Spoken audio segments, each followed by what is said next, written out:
My name is Bruce Chesse, and as you can see, I have been surrounded by art all my life. My father was an artist, and all these paintings that you see here and these marionettes were done by him. He was the most profound influence on my life. At the same time, he was a very difficult guy to get along with because he was focused on art. And how does a 2 or 3-year-old communicate with an adult with respect to his art? Yet as a child, I was completely obsessed with his art form. I loved what he did. I recognized it even at 3 years old. In fact, I would constantly get into trouble because I would go into and start playing with the puppets and they'd get all tangled up because they were marionettes and they were on string. And he would be furious with me. He never recognized that as an interest in his art.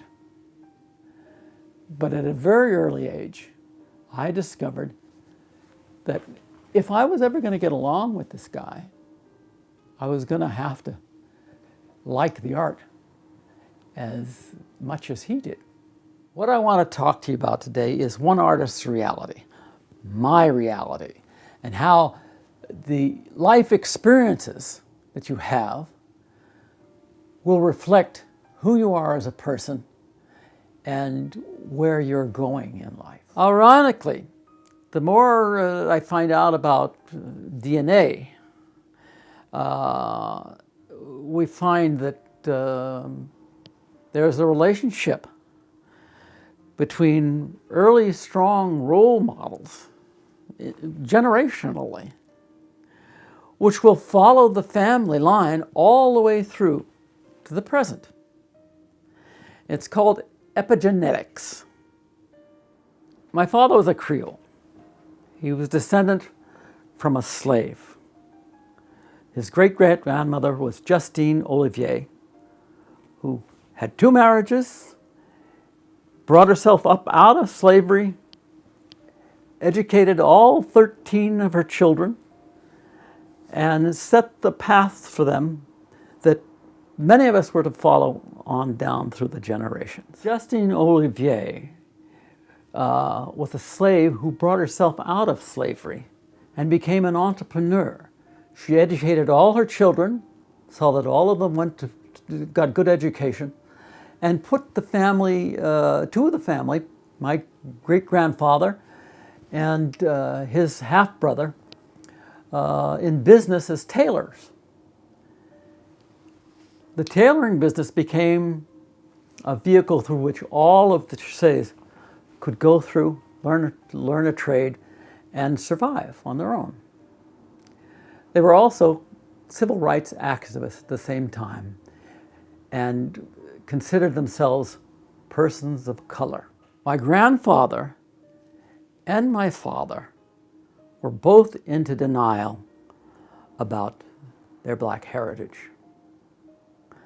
My father never met his grandfather, and my grandfather never talked about it. And this had a major influence on my father and instilled in him a fear that he was never able to shake off, that he could not survive as a person of color. Even though my father was into denial, in fact, the whole family was into denial, his black heritage always came out in his art. So now we're going to go into the next room and see those influences of Justine Olivier and how they followed him down through the years. In 1928, the whole family, overcome by the Jim Crow and all the things that they had suffered in New Orleans, Louisiana, moved lock, stock, and barrel to San Francisco. And this was where my father's career in art began. Most interesting is the fact that in 1928, shortly after they had arrived, my father received the Anne Bremer Prize, which he had to split with another artist, because it was called the Black Madonna. And I don't think anybody had the temerity to paint the Virgin Mary as a black woman before. But it had its impact. But as you can see, my father's black heritage, he could not escape from it. He had to express it on canvas. And when you look at these paintings here, which are all of 5 very strong women, and very independent, strong women. And I can't help thinking that all of these represented some aspect of Justine Olivier, the slave great-grandmother that he was descendant from. These paintings, when they were first exhibited in the 40s, were not very well received, because the art community at that time couldn't understand why this white man was painting black imagery. But what this represents is something that he could not get away from. He had to paint it. He had to express himself on his painting, and that was a path that my father followed all his life. He painted those things that he loved and cared about and had full meaning to him. The French Quarter in New Orleans in 1906 was the center of the Chesse family universe. They had a house on the corner of Burgundy and Kellerick near Esplanade in the Faubourg Marigny. The family home was built by Simon Esnard in 1830. On his death, my father's grandmother, Rosa Esnard, inherited the building. On my grandfather's father's death, the mother, Rosa, had the whole family move in with her.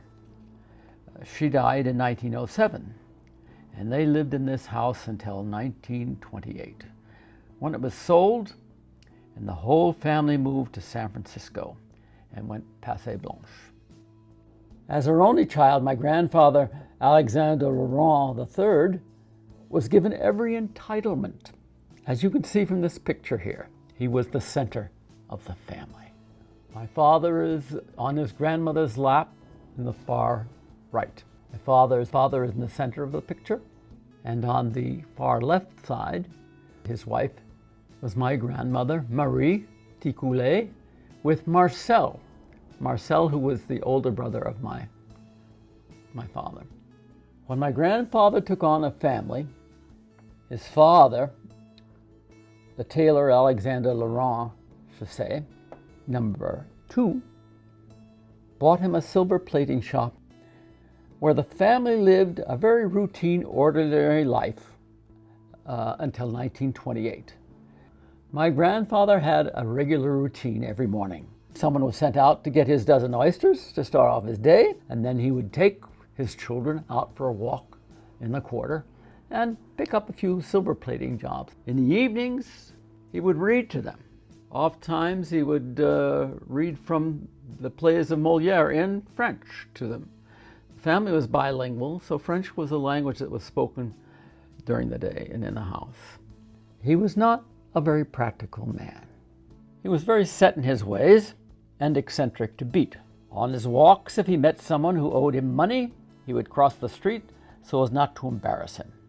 In New Orleans, the food was brought to the people on carts, and the many carts would come during the day and my grandmother would shop. My grandfather was also, I might add, a junk collector who never gave away anything. Everything was to be had right here in the quarter. He made his own beer and wine, though, but never liked to wait for it to fully ferment, and often the things would explode at inopportune times. My father, when he was very young, was very fearful of his black heritage, irrespective of the fact that his grandfather Was a civil rights activist.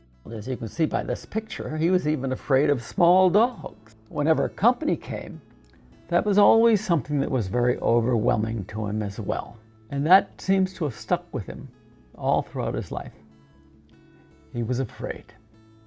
As my father grew up, he relied very heavily on Marcel, who was his older brother, who was very talented. He was a violinist, and he was also a very good artist, and he was the apple of his father's eye.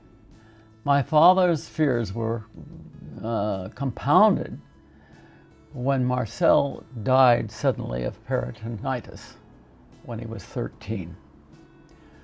This was brought on by the fact that my grandfather was very cheap and had something of a quack doctor who misdiagnosed the appendicitis, which caused the peritonitis. The death of Mars was a huge blow to the entire family. I was so tiny I could be made to smile or laugh or cry by these friendly giants with their funny antics, or with words of reprimand. Large objects frightened me. Barking dogs terrified me. Loud noises, thunder, lightning, and howling winds threw me into a panic. This would send me running for the protection of my mother's comfortable bosom, which always allayed my fears. It was a strange, mysterious, unpredictable world full of strange people and unexplainable happenings, and I was apprehensive of everything. There were so many old people all around, people telling me what to do and what not to do, what to say and what not to say, where to go and where not to go. Then there were continual warnings, don't do this, don't do that. Ne touchez pas was the oft-repeated command. Well, you'll fall and hurt yourself. I was constantly protected by fears. Ralph and his sisters were growing up, and with Marcel's death, the family was thrown into a very deep depression. It was an event that would have a lasting effect on both my father and his brother Roland. With Mar's death, the sisters met a new friend, my mother, Josephine, or Josie for short. Things began to get better as the girls entered into their teenage years, and my mother entered on into the picture. Here's a picture of the three of them together. They would be fast friends all the way through the rest of their lives. As time went on, things began to flower between my mother and my father, as this picture indicates. The really joyous event in the family every year was celebrating Mardi Gras. This allowed the family to toss aside their fears and take part in the revels that accompanied the annual Easter celebration. My father would costume everybody and do makeup, and it became a total art project. And it was a time when everyone came together and could escape into their imaginations for a while. My father took great pleasure in taking charge of the organizing activities of Mardi Gras. It also led him to the theater, and he began working artistically very early on. And it led to his involvement with Le Petit Theater in the Vieux Carré. Here is a picture that he did when he was only 18. At 19, he went to work at Le Petit Theater as an actor and assistant to the stage manager, Mark Antony, and he also was the lead makeup artist for them. His reward was small parts in touring companies that would come to town. He had his first art exhibit in 1920. It was in his art that he began to show a great interest in the black culture that surrounded him in the French Quarter. Although in denial about his black heritage, black imagery began to consume his interest. In 1921, he turned to block printing. So here are a few images, and you'll notice that these are mostly New Orleans background. He drew very heavily on what he saw in New Orleans during his childhood and his formative years. And he was making his comment on the black culture. Although he was in denial himself about his black heritage. It was very evident in his art and continued to be evident in his art all throughout his life. He kept returning to the black imagery. When Ralph first met Blanding Sloan in San Francisco in 1921, he was introduced to the art of wood linoleum block printing and etching. He lived in Sloan's North Beach Art Center, which was jerry-built from temporary housing left over from the 1906 fire and earthquake. My mother followed him to San Francisco in 1926, and while she was there, they decided to make a cross-country trip to New York and eventually got married there. While there, he worked for Aline Bernstein at the neighborhood playhouse and saw for the first time the Moscow Art Theater, the Ballet Russe, O'Neill's Emperor Jones, and the work of the American puppeteer Remo Buffano. All this became major influences in his artistic life.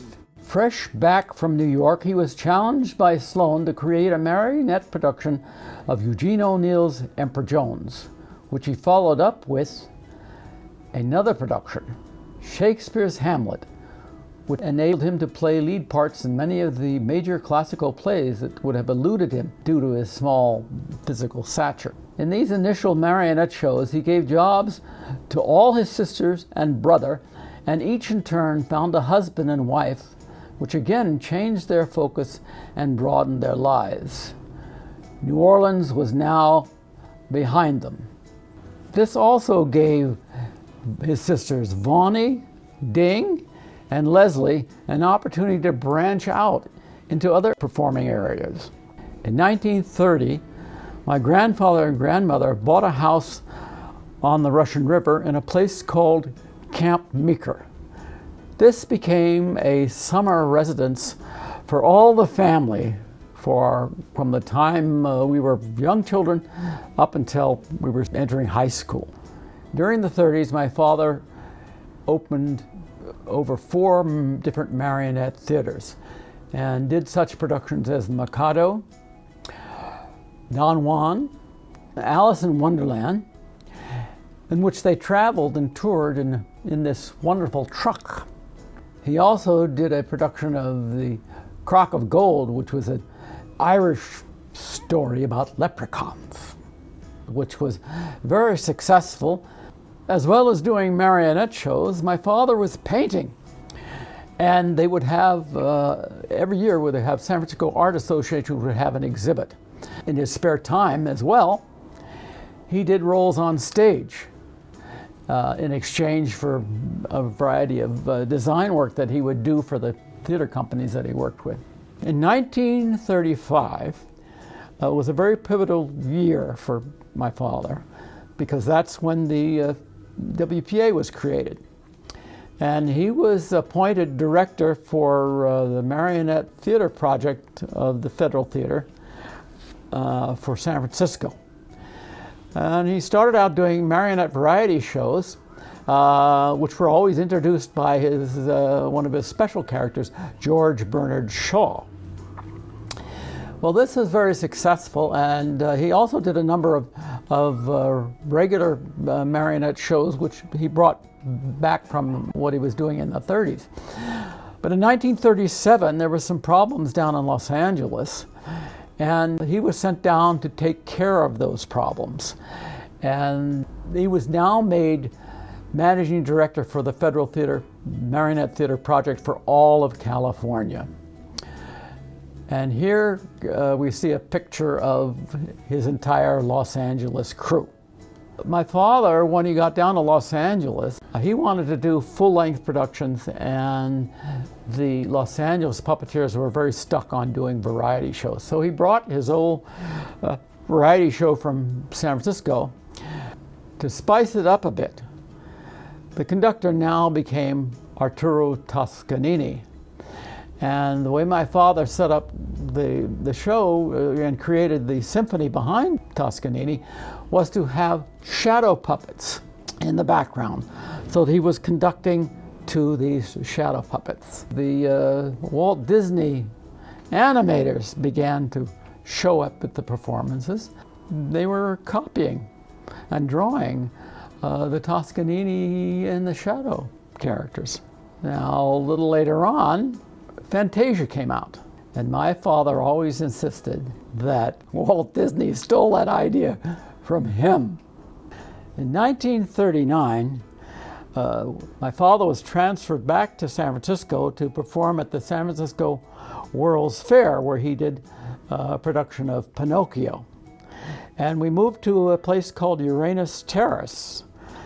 And these are some views from the house. This is my sister and I and my mother at the very tender age of about 4. I always like to revisit the house on Uranus Terrace, and here's a picture of me standing in front of it.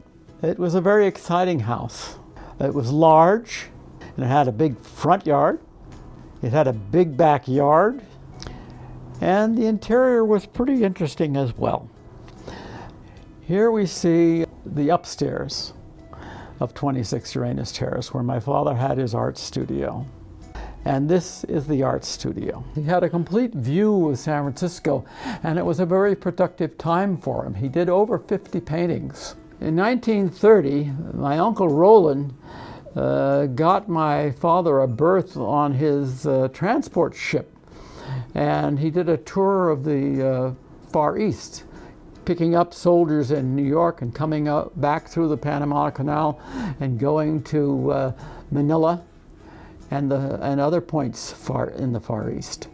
During the late 30s and 40s, my father began to do a whole series of paintings around black imagery. Some religious, where here we see the flight to Egypt. This is a picture of Susanna and the Elders. It was quite startling in one respect, but the thing that's so exciting about it is the fact that he now represents very strong black women. Here we see Jacob and the Angel, a family scene in New Orleans. And here is another departure. This could be seen as Hamlet with the skull of Yorick, or it could be the gravedigger in Hamlet. It has an ambiguity to it, which is very interesting. My father, all during the war, worked in the marine shipyards. This was a picture from the marine shipyards. Interestingly enough, this became something of a controversy because it was part of an exhibit of paintings that was sent to Russia on the Lend-Lease program, and they disappeared. None of these paintings, which were done by a lot of the muralists from the Coit Tower, never surfaced again.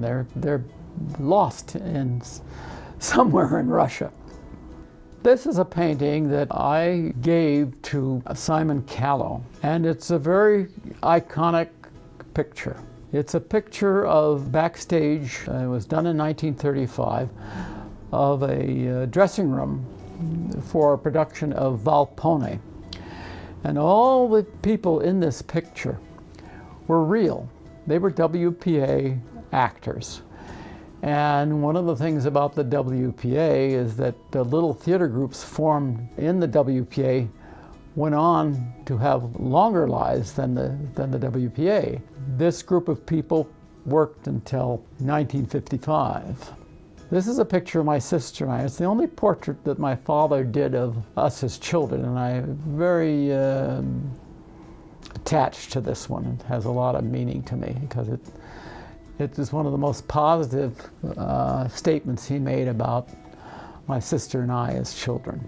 The post-war 50s was to be the most important years for my father.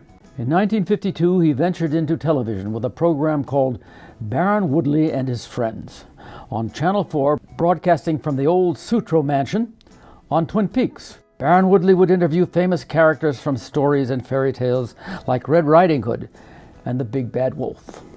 In 1952, the show was then canceled abruptly.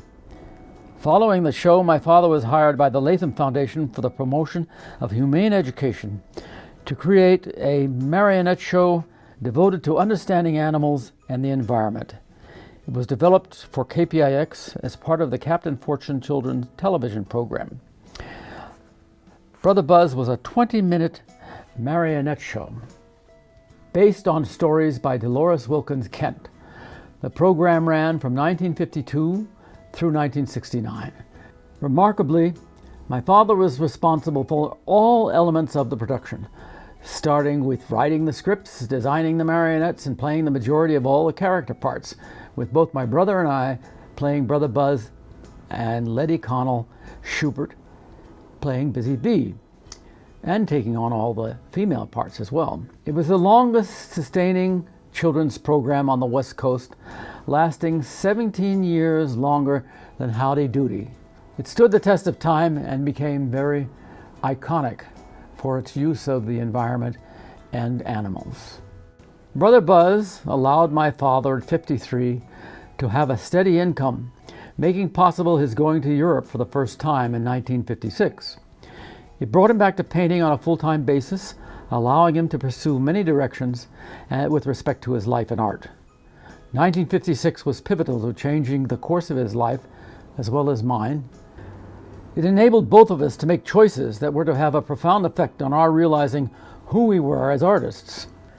For my father, it was a motivating factor in allowing him to take his painting to another level by exploring new forms and broadening his use of color and subject matter. It gave him a freedom of expression that had eluded him in many ways in previous years. It allowed him to come into his own by giving himself permission to step away from some of the fears that haunted him. After 56 and many more trips to Europe, his artistic palette began to reflect a diversity of color and style. Still working figuratively, we still see the influences of the Impressionists like Cézanne, Monet, Manet, Rouen, Gauguin, and the stained glass reflections of the church windows. In addition, his palette begins to reflect the color of European cities he was visiting on each trip. On all his trips, he returned with numerous sketchbooks, with color notations and numerous photographs which were to give him ideas for paintings. Much of his diversity came from what he was seeing and experiencing. His painting becomes more abstract, including landscapes and wandering representational abstracts. Figuratively, the turmoil of the late 60s began to have its effect on my father.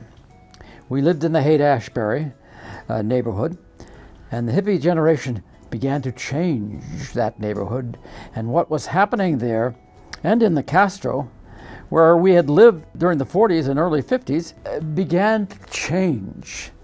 And change was always a problem for my father.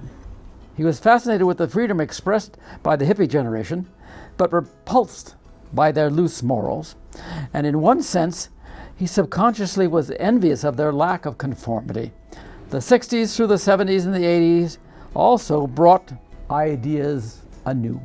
My cousins Peter Albin and Rodney Albin, associated with Big Brother and the Holding Company, the rock group, and Janis Joplin, would take him to these rock concerts, which gave him more ideas for painting.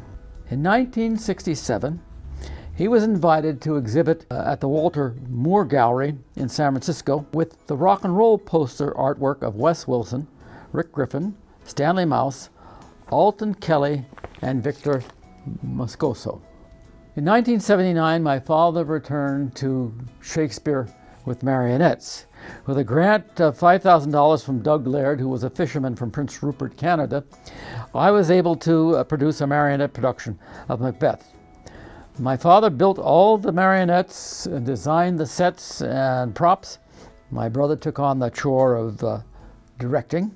I played Macbeth, Dion Macduff, and my father played King Duncan and the Porter. The production opened at the University of San Francisco's College Theater and was transferred to the San Francisco Aquarium Theater near the DeYoung Museum in Golden Gate Park. Later that year, in 1980, I encouraged my father and brother to move to Ashland, Oregon, where they could live more cheaply. My father was very moved by the Oregon countryside, and he turned once again to landscapes and to his black roots. It was there that he and my brother mounted their last classical marionette production of Molière's The Doctor in Spite of Himself. In 1991, after 3 or 4 strokes. My father succumbed of old age, and ironically, my brother died 4 months after him of lymphoma.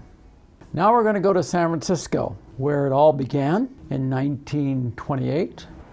After the earthquake and fire, North Beach was almost obliterated. There was very little left down south of Stockton Street here, but it remained a very vibrant community and undergoing a renaissance. North Beach has always been a multi-ethnic area. It was divided into sections. This was Chinatown down here, across on this side with the Italians. The Basques were up further up the street up here, but it was a very wonderful meeting of cultures, and it was probably one of the richest cultural spots in the city especially in 1928, when the Depression was on and you didn't have anything to live off of. Here we are looking up Columbus going towards the ferry building. This was the North Beach section of town where the Italians lived. Here we are looking up Broadway, which is where the Basque restaurants and the Italian restaurants were, and it's where they sort of commingled with the Chinese. During the Depression in 1928, when my father first arrived here, North Beach was the cheap rent district. You could get an apartment for $15 to $25 a month, and you could get a storefront or a large studio for $25 a month as well, which is what my father paid for his first marionette theater, which was right where the Transamerica building is now standing. City Lights and Vesuvio was where the beat and the hippie generation came together to meet and talk and buy books, and was their iconic place during the 60s.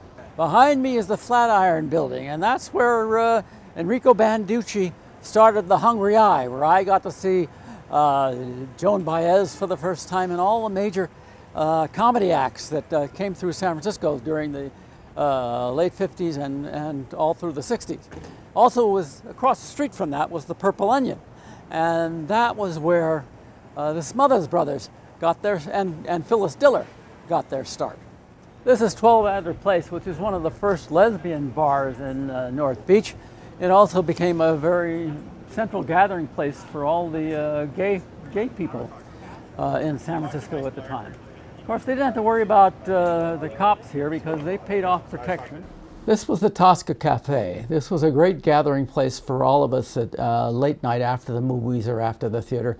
And I would take girlfriends here because we could get cappuccinos laced with brandy and they didn't card us. Further on down here, we come to the entrance to the Barbary Coast.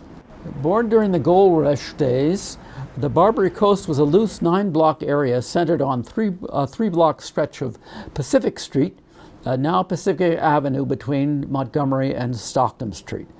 It was now called the International Settlement. Prior to the earthquake and fire, it was also the center of the red light district and the place to go for entertainment of any kind. After the '06 earthquake, it was almost obliterated. The Transamerica Pyramid is what replaced the Monkey Block, which was where my father had his first marionette theaters.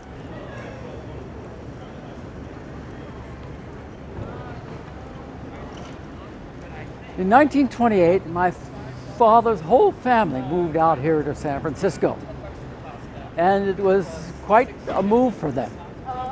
They were away from New Orleans for the first time and away from the racism that was haunting them, and they were all very heavily into denial about their black heritage. But my father started a classical marionette theater where he produced Emperor Jones and Hamlet.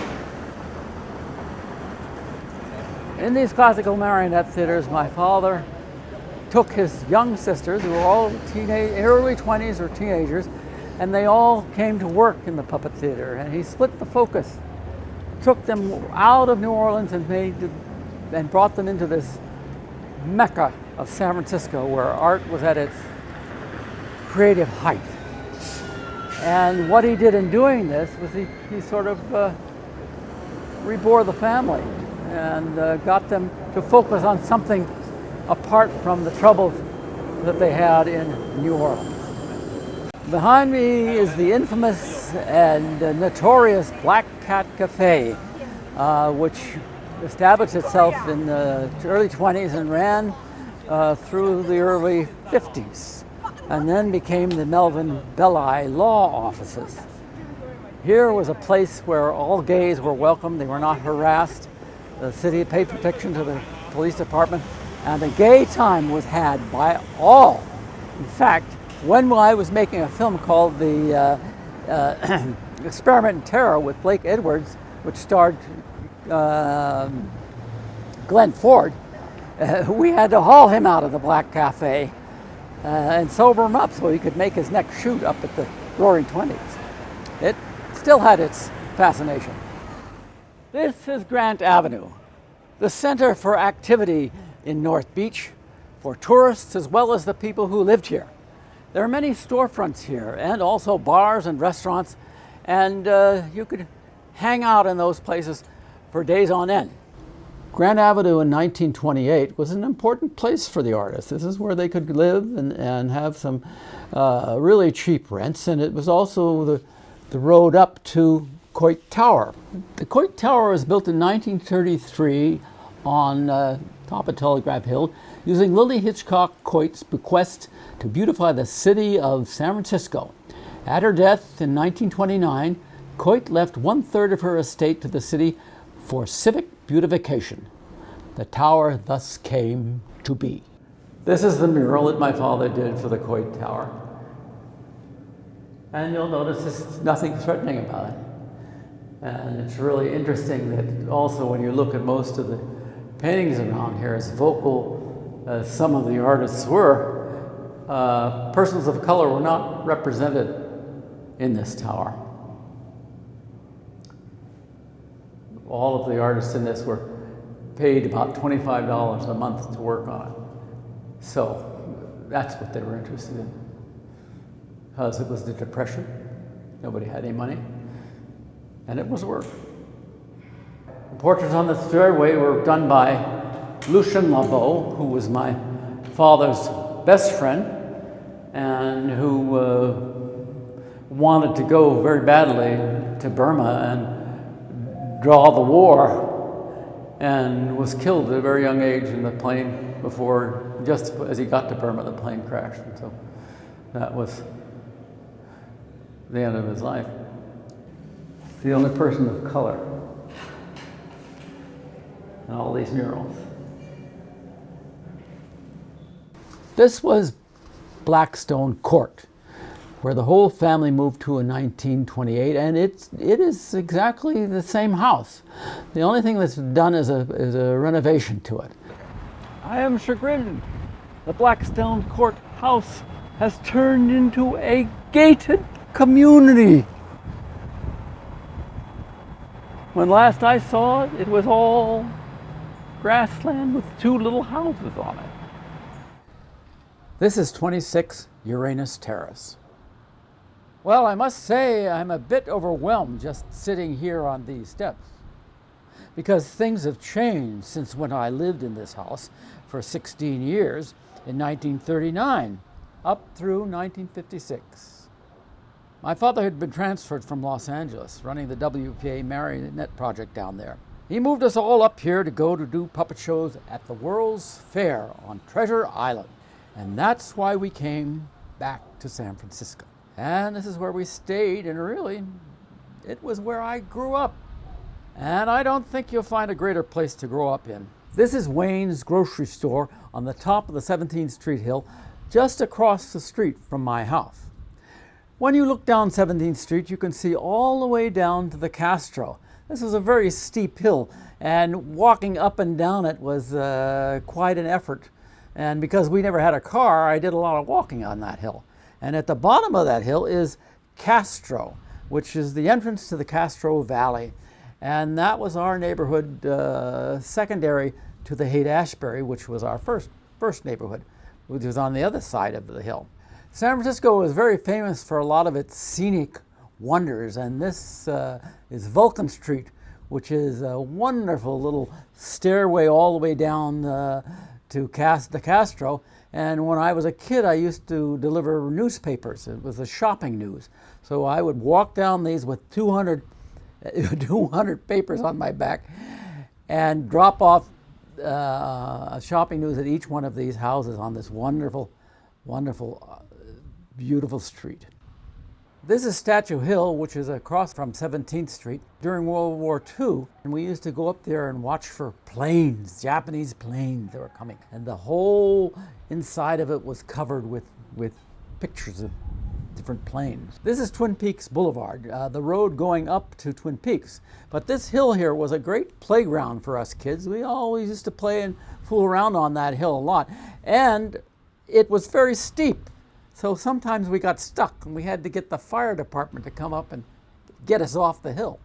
This is Roosevelt Way, and this house coming up here was where I lived later on in about 1959. I lived in the basement on Roosevelt Way here.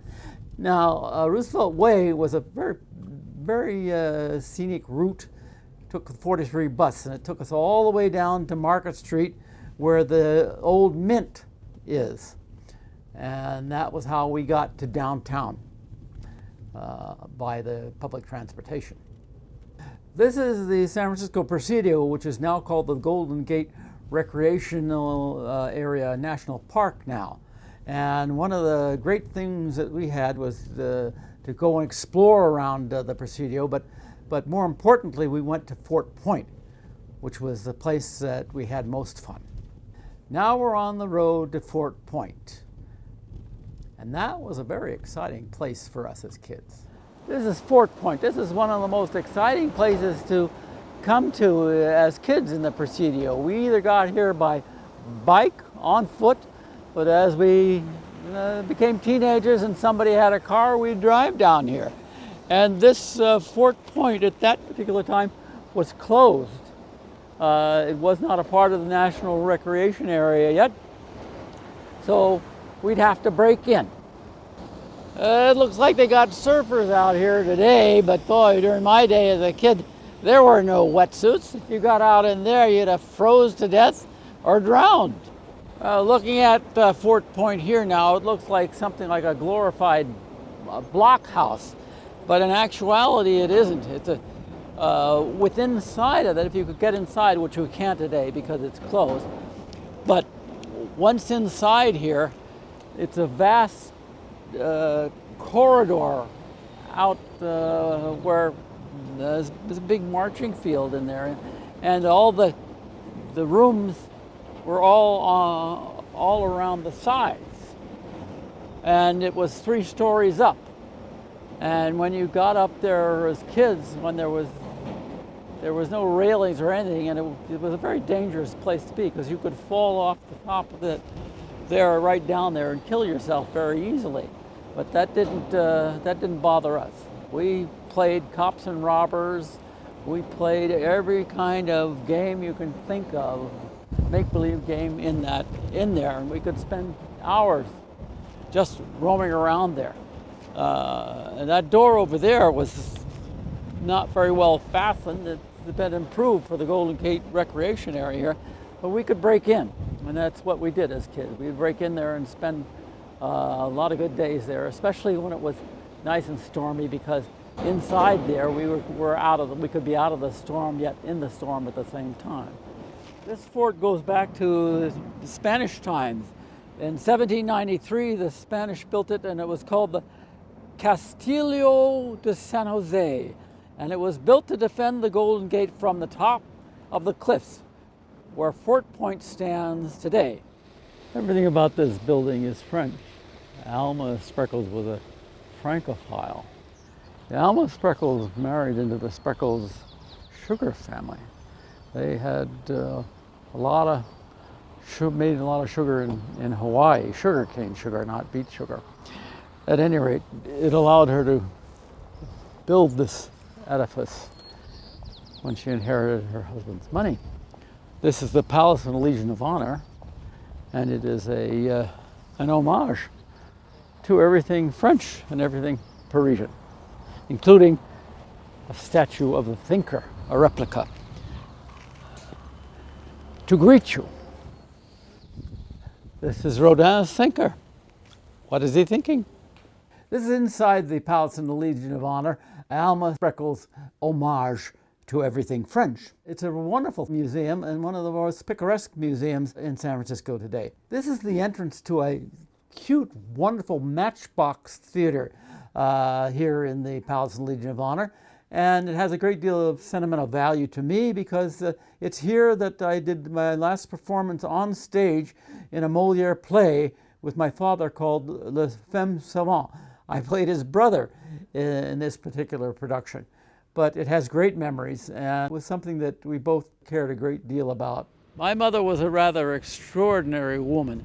She allowed us to have a lot of different varied experiences, one of which was to go to the Sutro Baths down there, which was a tremendous place. And it was all of glass and had 7 swimming pools to go into it. And we could go down there, and it had slides. It was just magnificent. And it was a real Victorian masterpiece. This is San Francisco's Beach Chalet, another very iconic place. All the murals in this were done by Lucien Labo. And Lucien Labo was a mentor to my father and his best friend, and who was killed in a plane crash during World War II. It was quite upsetting to my father. But he owed a great deal to this man. Certainly he is the one who established my father and got him his place in the Coit Tower murals. This is the new De Young Museum in the middle of Golden Gate Park. This was a place that as children we were here every weekend when we could go, and because it had the museum, and then across the street we had the aquarium. This also has a great deal of nostalgic memory for me because the aquarium is where my father and I and my brother put on a marionette production of Macbeth. Now here we see the bandstand, and the bandstand too has a little nostalgia for me because this is where they would have concerts in the summer during opera season. And famous opera singers would come and sing in this bandstand, and I would be there every Sunday when they would have these concerts. And it was a great source of pleasure as kids. The Haight-Ashbury was my neighborhood, and this is where we spent a lot of time also because it was right next to the Golden Gate Park. I also went to high school at Lowell High, which was just a couple of blocks away from the Haight-Ashbury. So it was an important part of my life all during my childhood and my high school years. Changed considerably now, and it was also became something else when the Hippie Invasion took over in the 60s. And my cousins, Rodney and Peter Albin, who was the head of the Big Brother and the Holding Company, they are the ones that brought rock and roll to San Francisco at a place called 1090 Page, which was owned by my uncle, and where they put on the first rock and roll concerts. It was quite interesting. The city fathers did not like the hippies, and they were instrumental in trying to drive them out of the Haight-Ashbury, but they weren't very successful at it because the hippies knew how to use lawyers. It still has the flavor of hippiedom today as you go down and look at it. But it was the summer of love that gave Haight-Ashbury its iconic eclecticism. Crossing Market Street, we come up on the Castro Theater, which was a real haven for me on Saturdays, so I could see matinees of movies and cartoons. The upper level of the Castro we didn't much go into because this was a Mexican American neighborhood, and you could get into trouble if you went into the balcony of the Castro Theater. We used to have Halloween parades every year down Castro, all the way through Castro Valley, and that was continued now with the gay movement, who only the The parades are a little more colorful these days, and it also has a gay quality to it, although there was a gay quality to it when we were kids down there too. I can remember going dressed as Frankenstein and walking down the middle of the street. But I never got a prize. I never won the prize for the best costume. It was always a disappointment for me. I thought I always had good costumes. My mom made them for me.